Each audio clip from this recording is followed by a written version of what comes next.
ကျွန်တော်ဒီ internet မှာဒီ blog စာမျက်နှာဖွင့်ပြီးတော့ကြတော့ကိုပိုင် blog တွေရေးနေတဲ့ကိုစံကိုကျွန်တော်မေးချင်ပါတယ်ကိုစံကဒီ internet မှာဒီလူကြိုင်များလူအကြည့်များတဲ့ဒီစုံစည်းရာဆိုတဲ့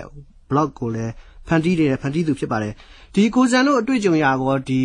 internet တွေ email တွေမှာဝင်ရောက်အနှောက်အယှက်ခံရတာမျိုးတွေရှိသလားပြောပြပေးပါဦးခင်ဗျကျွန်တော် internet တွေ email တွေသုံးနေတဲ့ကာလမှာကျွန်တော်တို့ကိုယ်တိုင်ကျွန်တော်တို့ဒီ internet security ကျွန်တော် internet လုံခြုံရေးကိုကျွန်တော် view site သုံးတဲ့အတွက်အဲ့လိုမျိုးတော့ဝယ်ရောက်နောက်ဆက်တာတော့မရှိခဲ့ဘူးပေါ့နော်ဒါပေမဲ့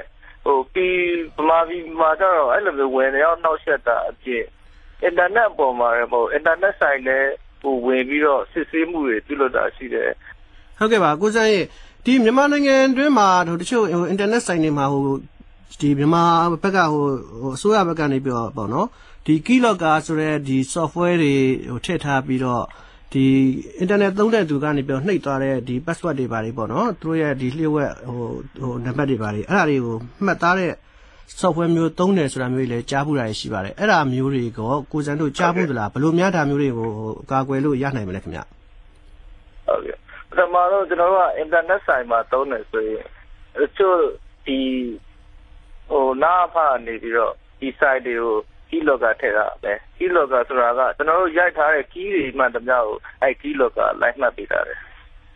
အဲ့ဒါကိုကျွန်တော်တို့က keylogger ရှိမရှိကိုကျွန်တော်တို့သိကျင်တယ်ဆိုရင် internet site မှာကျွန်တော်ကွန်ပျူတာသုံးနေတဲ့အချိန်မှာစပြီးသုံးမဲ့အချိန်မှာကျွန်တော်တို့ control order လေးကိုနှိပ်လိုက်တဲ့ဆိုရင်အဲ့မှာကျွန်တော်တို့ tab manager ပေါ်လာပါလိမ့်မယ်အဲ့မှာကျွန်တော် process ဆိုတဲ့ tab ကိုကျွန်တော်နှိပ်ပြီးတဲ့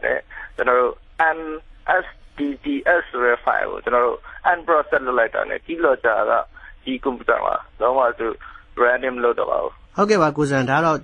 internet သုံးတဲ့သူတွေအနေနဲ့မှတ်သားစရာအချက်လေးပေါ့နော်